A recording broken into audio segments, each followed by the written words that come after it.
bienvenidos al 11º programa de la segunda temporada de Habla de Frente.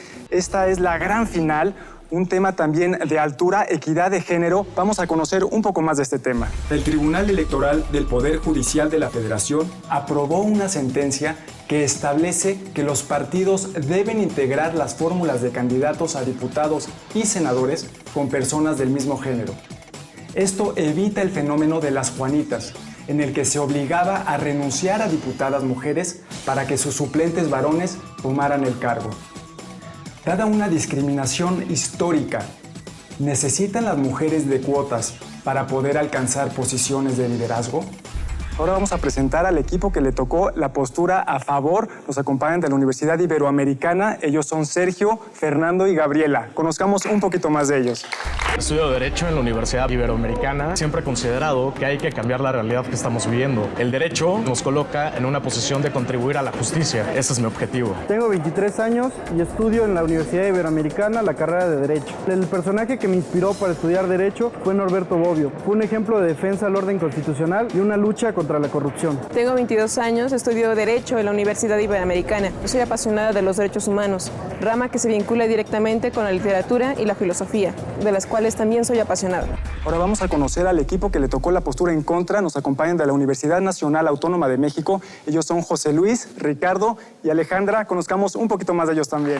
Soy estudiante de la carrera de Ciencias Políticas. Me parece que es una oportunidad para entender los grandes problemas que tiene nuestro país y encontrar soluciones que nos permitan actuar juntos y buscar un beneficio para la sociedad. Tengo 23 años, estudio la carrera de Ciencia Política y Administración Pública, opción Ciencia Política. Uno de mis más grandes pasatiempos es el debate. Lo he hecho una forma de vida. Yo soy alumna de la carrera de Ciencias Políticas y Administración Pública. Bueno, decidí estudiar esta carrera porque considero que ofrece las herramientas analíticas para poder comprender la realidad social que nos rodea y posteriormente poder transformarla. Ya que conocimos a nuestros participantes, vamos a recordar cómo es la mecánica de este torneo. En esta primera ronda, inicia el equipo a favor y tendrá 1 minuto y medio para exponer y argumentar la postura del equipo sobre el tema. Al término de sus argumentos, un representante del equipo contrario podrá interrogarlo en un tiempo mínimo de 1 minuto y máximo de 2. Esta dinámica se repetirá cuando sea el turno del equipo contrario. Vamos a presentar a nuestro jurado de casa. Lo conforman Diana Islas, ella califica la expresión no verbal, la doctora María Eugenia Vázquez Láslop, que califica la argumentación y la sintaxis, y como jueza invitada del día de hoy, la doctora Rosa María Mirón, que ella califica la veracidad y la calidad del contenido. Un aplauso para ellos. Esta es la gran final de la segunda temporada de Habla de Frente. Equidad de género. Vamos a confirmar la postura de ambos equipos. A favor, la Universidad Iberoamericana. En contra, la Universidad Nacional Autónoma de México. Momento de debatir. Sergio, pasa al frente. Alejandra, tú también.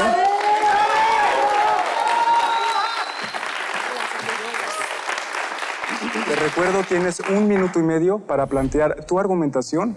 Habla de frente. El hombre y la mujer son iguales ante la ley. El artículo 4 constitucional consagra el principio de paridad de oportunidades para ser titular de derechos y obligaciones. No olvidemos, la igualdad es un derecho humano y es el pilar esencial del Estado democrático, garantista y de derecho. Las diferencias en razón del sexo no constituyen diferencias en aptitudes. Estas se han construido a partir de paradigmas culturales y de una sociedad que antepone creencias y mitos al desarrollo integral de la persona.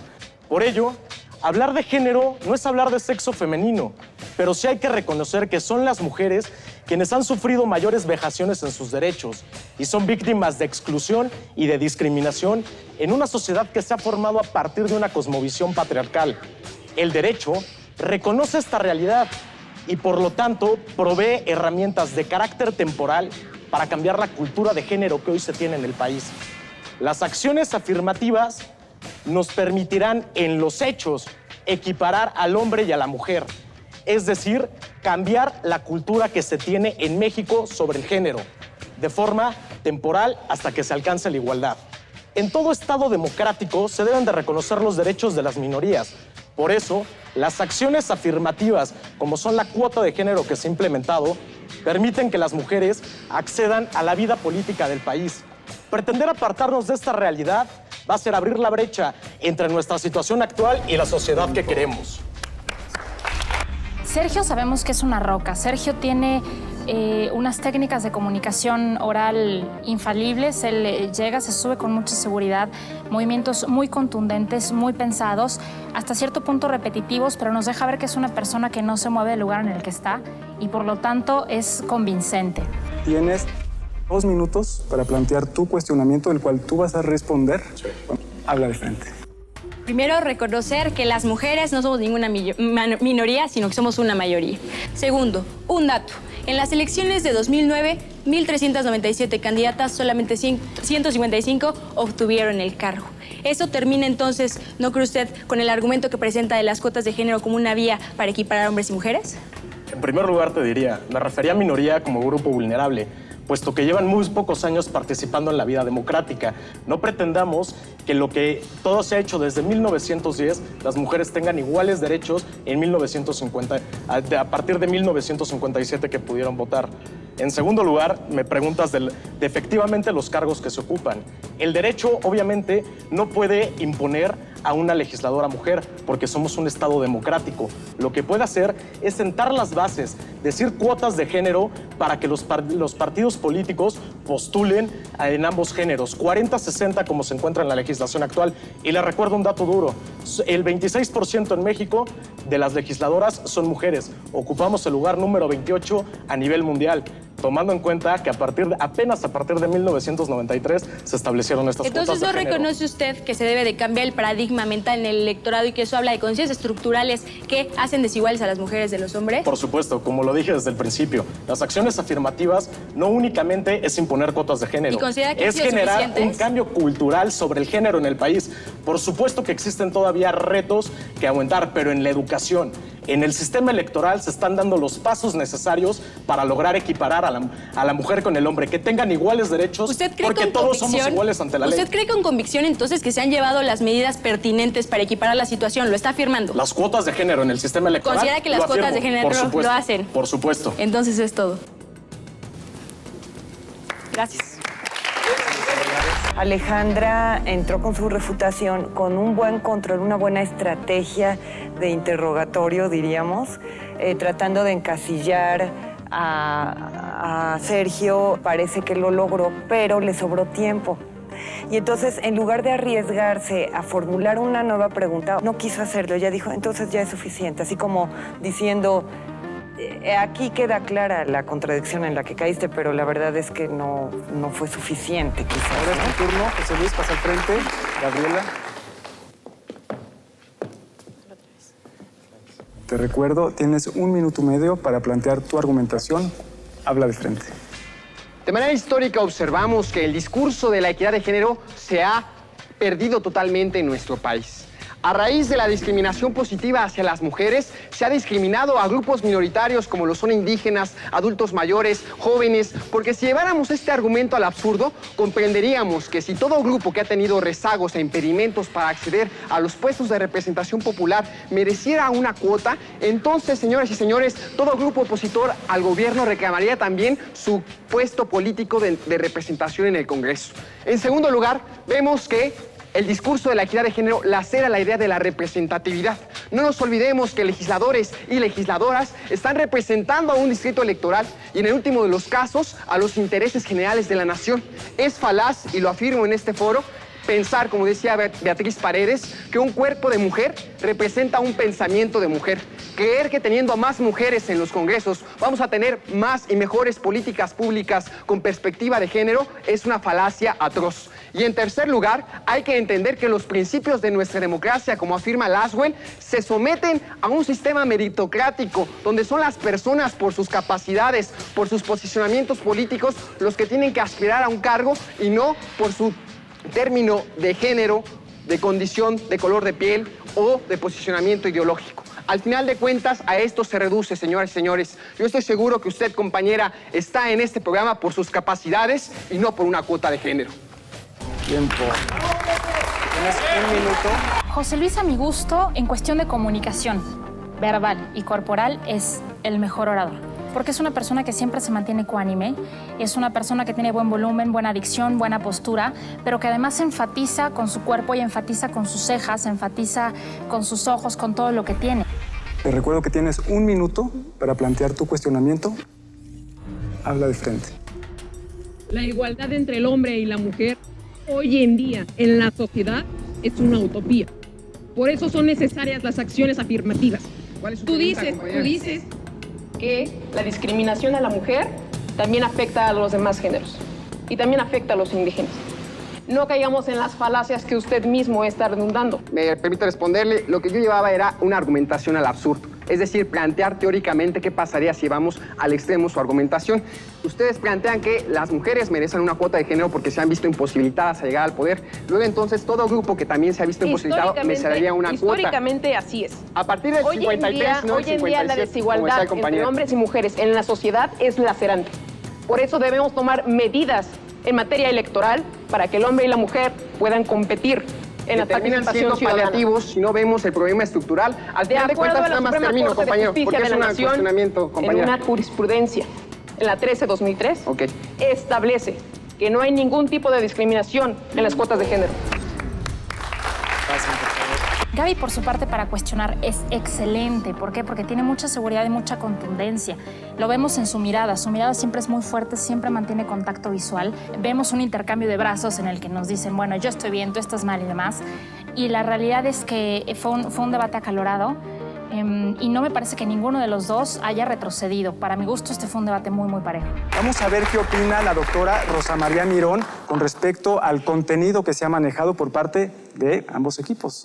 Un error en la fecha así del reconocimiento del voto a la mujer, el otorgamiento del voto a la mujer, que fue en 53, un chico de la Ibero dijo 57, pero el propio contendiente lo corrigió. Entonces, bueno, pues a esto se exponen también utilizando datos sin tener la certeza de que son los correctos o autores sin tener la certeza. Darnos entrada en la política para puestos cada vez más altos contribuye a tener un país más igualitario y en cierta medida también como a poder mediar los intereses tanto de hombres y mujeres. No, yo pienso que no. Yo pienso que la representatividad no tiene que ver con cuestiones de si es un hombre o es una mujer. Claro que los géneros también tienen que estar representados, pero la población en su conjunto debe elegir, sea hombre o sea mujer, quién lo representa de mejor manera. Ya estamos en la segunda parte de este programa, Equidad de Género. Esta es la gran final. Estamos viendo un debate de altura.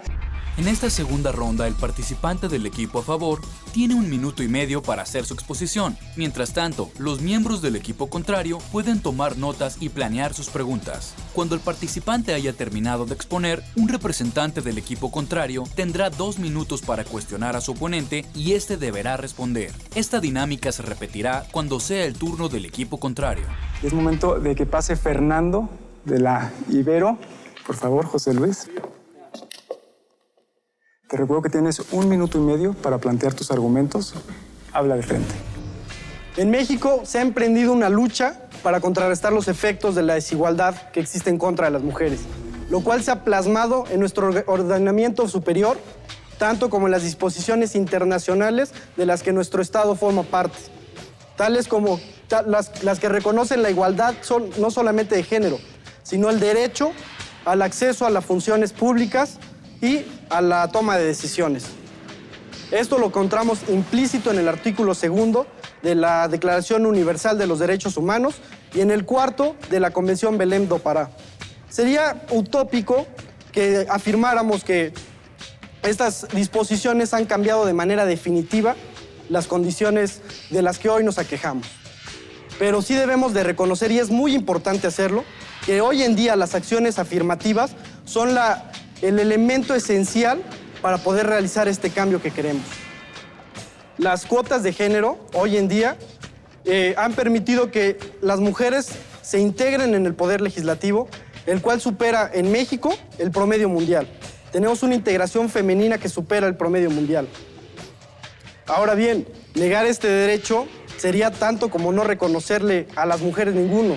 Si quieren llevar esto al absurdo, ¿de qué serviría el artículo 4 y el artículo 1 y no reconocer el derecho ni a los indígenas ni a las mujeres, que son sectores vulnerables? Finalmente... Tiempo. Tienes 1 minuto para consultar con tu equipo. Fue, yo diría, la parte más equilibrada del debate. Quizás el manejo del tiempo no fue el mejor porque acabó con ciertas ideas con las que traía bien organizadas, quiso introducir una nueva y ya no le dio tiempo. Él ya debería haberse conformado con lo que había logrado decir bien y habría parecido un discurso cerrado. Te recuerdo, tienes 2 minutos para plantear tu cuestionamiento, el cual tú vas a responder. Habla de frente. Usted mencionaba que en nuestro país nos encontramos por arriba de la media a nivel mundial. Le recuerdo nada más que a nivel Latinoamérica, Nicaragua, Costa Rica y Cuba se encuentran por arriba de nosotros. Pero me gustaría preguntarle, porque usted marca que las cuotas de género es un principio esencial para la participación de las mujeres. ¿Qué pasa con todos los países que tenían regímenes comunistas, donde observamos que existe una gran participación de las mujeres en la vida política y representación en los congresos, casi a nivel paritario como en Cuba, sin la necesidad de cuotas de género? Evidentemente, en México ha tenido que ser necesario porque antes no se cumplía ni siquiera el mínimo de representación de las mujeres. Antes nunca llegamos al 16%, ahora estamos en el 26% y esto no hay que demeritarlo. Compañero no me respondió a mi planteamiento de que no existe una correlación entre cuotas de género y representación, pero me gustaría afirmar que nosotros consideramos que es un planteamiento estructural. La pregunta va, ¿qué pasa entonces si tenemos a más mujeres candidatas, pero el electorado no cambia su mentalidad? ¿Dónde entonces está esa correlación, compañero? Ha servido la implementación de las cuotas de género, que desde que se instrumentaron ha aumentado el número de representantes. Obviamente, a medida que se aumente el número de candidatas, se va a aumentar el número de representantes. ¿Y ese aumento de representantes representa también para usted un aumento en la calidad de las legisladoras que han llegado? Desde que se eligen más candidatas y más representantes femeninas, han llegado propuestas que atienden más a las necesidades de las mujeres. Como ejemplo, está codificado en nuestro Código Penal Federal el delito de feminicidio y también están integradas en el Congreso de la Unión las comisiones de trata de personas y las comisiones relativas a la equidad de género. Yo no veo dónde está la equidad de género cuando en las comisiones legislativas la mayor parte de quienes las integran son mujeres y no hombres. Pero me gustaría preguntarle, compañero, ¿no considera que al final de cuentas esto es un paliativo y que no resuelve el problema estructural de la idiosincrasia mexicana? No es un planteamiento que resuelva todo el problema, pero es un buen inicio y en materia electoral lo han cumplido. Y así lo debemos de hacer en materia social y cultural. Tiempo. Más que apasionados, son muy inteligentes, son estratégicos. Con toda calma, el interrogador esperaba que el contrincante le respondiera. Fernando contestaba tranquilamente, con claridad, y venía la otra pregunta. Así fue todo ese proceso. Entonces fue un muy bonito diálogo. Por favor, Ricardo, pasa al frente. Sergio, pasa al frente.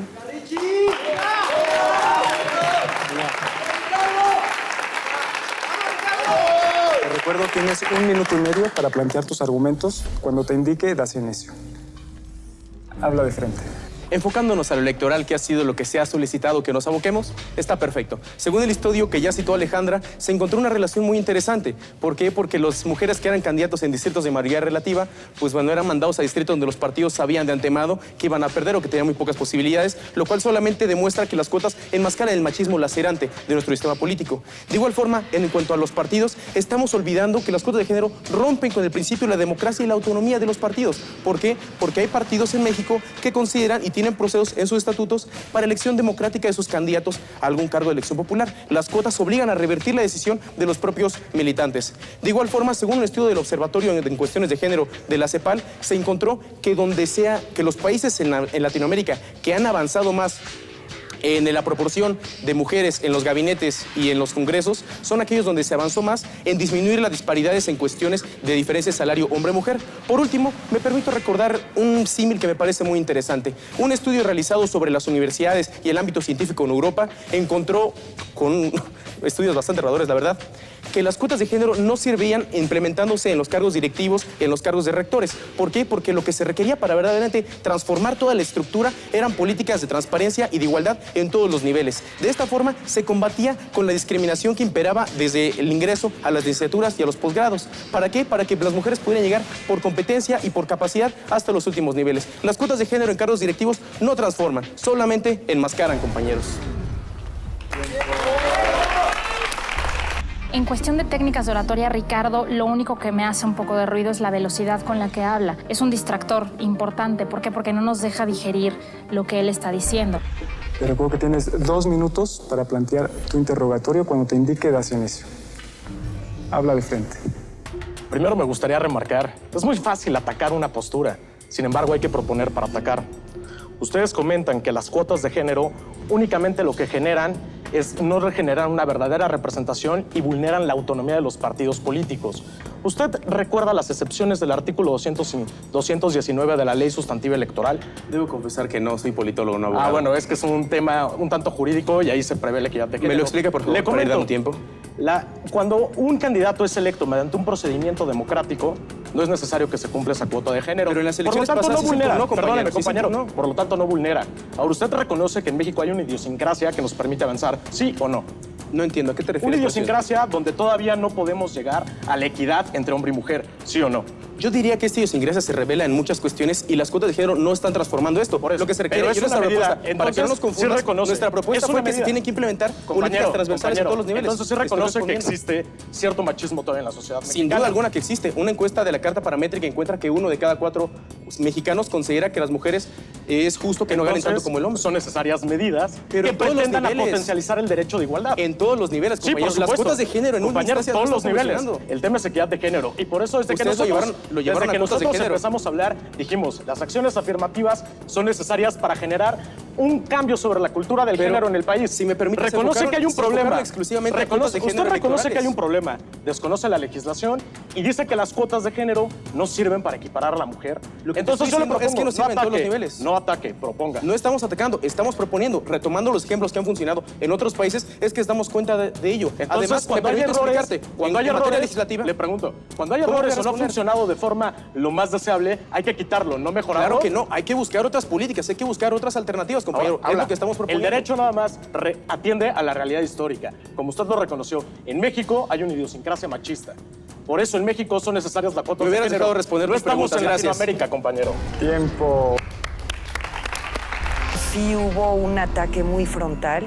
Ricardo trató de defenderse, trató de hablar, pero la verdad es que Sergio fue quien terminó manejando esta parte del debate. Vamos con la doctora Rosa María Mirón a que nos dé sus comentarios con respecto al contenido que se está manejando en este debate. Esto claramente no fue un diálogo de sordos. Sí hubo un intercambio de ideas y la asimilación de un argumento, el procesamiento y la respuesta. Y finalmente esto es un ejercicio muy interesante que demuestra una lógica de pensamiento muy positiva. Me parece perfecto porque es un pequeño paso, ¿no? Si ya se hace en el Congreso, se hace en las empresas, se hace en las escuelas, pues a mí me parece que está bien, siempre y cuando estén ahí por las razones, por sus méritos. A mí no me sorprende y realmente celebro que bueno que hay un mayor número de mujeres en el Congreso de la Unión, pero no creo que ese sea el tema más importante para decir que hay equidad de género, sino que la equidad de género se ve en otros ámbitos.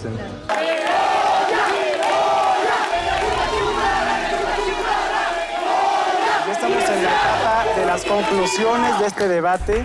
En esta tercera y última ronda, un integrante de cada equipo hará una exposición a manera de conclusión sobre el tema, y no podrán presentar nuevos argumentos, ya que al ser intervenciones finales no habrá refutaciones. La labor de estos oradores es principalmente de síntesis y reconstrucción. Cada uno tiene 2 minutos para convencer al jurado y al público sobre su postura y propuestas.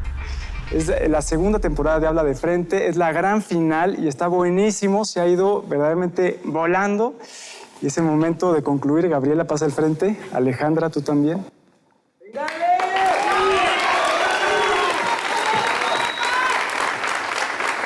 Te recuerdo que tienes 2 minutos para plantear tus conclusiones. Habla de frente. La mujer es un hombre frustrado. Aristóteles. La misma idea la encontramos en San Agustín, en todo el medievo. Esta idea también está presente en la filosofía de la Ilustración. Solo el hombre será susceptible del voto, de la propiedad y de la razón. Ideas que hoy están presentes en la postura contraria. Basta ya de lacerar a la mujer. Basta ya de hacerla menos por mitos y creencias absurdas que laceran nuestros derechos. Es verdad que el mérito debe ser el principal criterio para el desarrollo de la persona. Pero también debemos reconocer que en México la igualdad social es una utopía. Nosotros proponemos que las acciones afirmativas, no solo las cuotas de género, también el liderazgo político, sean parte del cambio social que todos queremos.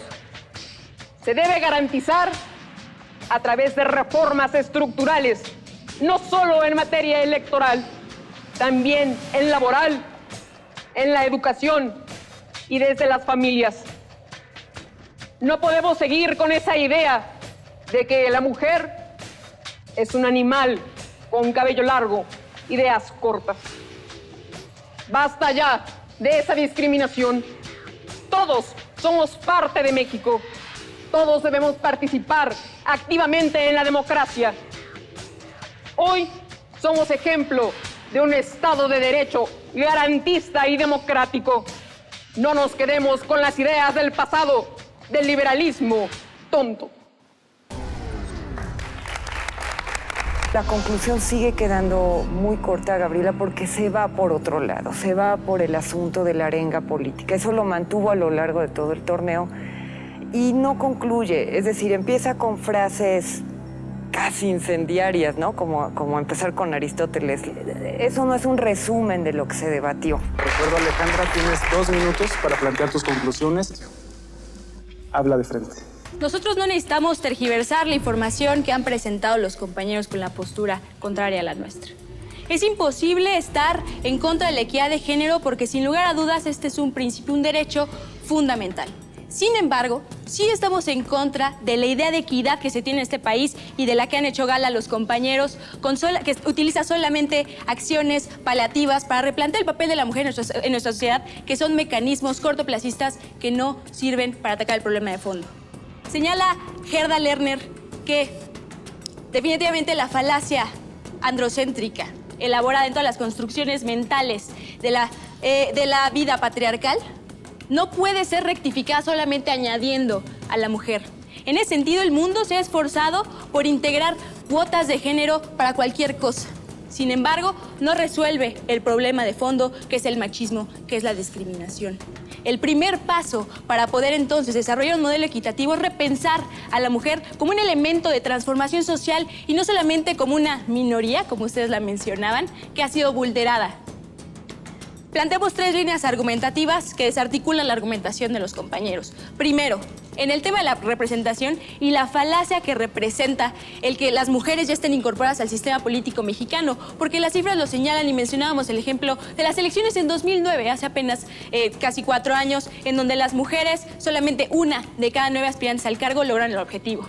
Segundo punto, en el tema de la construcción de concesiones y paliativos como el fetiche de las cuotas de género, que no están resolviendo nada y que no ofrecen certezas a las mujeres para modificar este modelo patriarcal. Y el último, pero no menos importante, en el tema de las capacidades y cómo las mujeres debemos de competir por capacidad, porque usted y yo, compañera, no estamos aquí por cuota de género, estamos aquí por nuestras capacidades. Termino con una cita de Marta Lamas que dice: la sociedad no se cambia por decretos, la sociedad se cambia por los significados y valores que imprimimos sus miembros en ella. Alejandra bien podría haber dicho esto aquí, o bien lo podría haber dicho esto en el salón de su universidad o en un café, y nos hubiera convencido. ¿Por qué? Porque es una persona clara, que utiliza pausas, que habla con un lenguaje coloquial. Si hay algo que nos hace falta en este país es simplificar un poco las palabras y sintetizar. Pues ya tengo aquí los puntos que ha otorgado el jurado de casa. Les adelanto, son 2 puntos de este subtotal. La diferencia es de 2 puntos de este subtotal. A la Universidad Iberoamericana, Diana Islas le otorgó 41 puntos y la doctora María Eugenia Vázquez Laszlo 45 puntos. Esto da un subtotal de 86 puntos. Al equipo de la Universidad Nacional Autónoma de México, la licenciada Diana Islas otorgó 45 puntos y la doctora María Eugenia Vázquez Laszlo 43 puntos. Esto da un subtotal de 88 puntos. Estos son los subtotales. Vamos a escuchar lo que tiene que decir la doctora Rosa María Mirón, nuestra juez invitada del día de hoy. Vienen de 2 universidades distintas, una pública, una privada, y bueno, yo creo que el desempeño de ellos fue excelente. Me parece que demostraron los 6 participantes una altísima calidad. Ya tenemos los resultados de la doctora Rosa María Mirón, nuestra juez invitada del día de hoy. Ella otorga a la Universidad Iberoamericana en esta gran final de Habla de Frente 27 puntos. La sumatoria son 113 puntos para la Universidad Iberoamericana y a la Universidad Nacional Autónoma de México otorga 31 puntos. Esto les da una sumatoria de 119 puntos. Tenemos equipo ganador.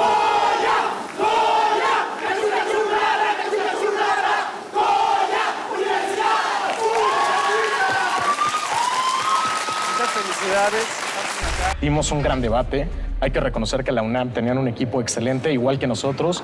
Y pues en general un gran agradecimiento al maestro Iván Castillo, al maestro Joel Reyes, al doctor Eraña y al doctor Mario Cruz, que nos prepararon mucho en este debate. No haber alcanzado el premio final realmente no es obstáculo para sentirnos orgullosos del desempeño que dimos en todo el debate. Claro que hubiéramos querido algo más, pero demostramos y nos demostramos a nosotros mismos lo que realmente somos en conocimiento y reafirmamos el lema de nuestra universidad de que la verdad nos hará libres. Pues bueno, nos coordinamos desde luego en cuanto supimos, no solamente nosotros 3, también estuvimos con Hugo, que es parte del equipo, con el profesor Carlos Chávez, que fue pieza fundamental en lograr lo que acabamos de conseguir. Que se puede defender cualquier postura en tanto se entienda, en tanto se estudie, en tanto exista retroalimentación para poder hacer argumentos suficientes que convenzan al público de la postura presentada. Agradecerle a nuestra alma mater, la Universidad Nacional Autónoma de México, a nuestra facultad que nos dio todo el apoyo institucional para estar día tras día en este programa. Los universitarios de universidades públicas ponemos muy en alto la dignidad de nuestras escuelas. También gracias al tribunal, sin lugar a dudas, por crear estos foros para que los jóvenes participemos y también se nos escuche y hablemos de frente. Por mi raza hablará el espíritu. Creo que es muy importante enseñarlos a debatir, porque detrás de este ejercicio lo que los estamos enseñando es a pensar y sobre todo a pensar y a expresar las ideas. Creo que hay que promover estos ejercicios. Los celebro, agradezco mucho la invitación y celebro que se hagan estos ejercicios. Como dijimos, todos son ganadores aquí porque han pasado muchas eliminatorias, son grandes oradores. Realmente muy emocionante esta gran final de Habla de Frente. Muchísimas felicidades. Muchas felicidades.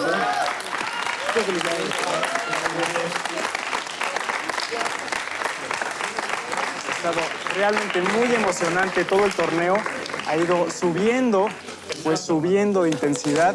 Y bueno, tenemos grandes oradores aquí, futuros líderes en todos los ámbitos, tanto gubernamental como empresarial. Lo que quieran van a lograr ellos. Muchísimas felicidades.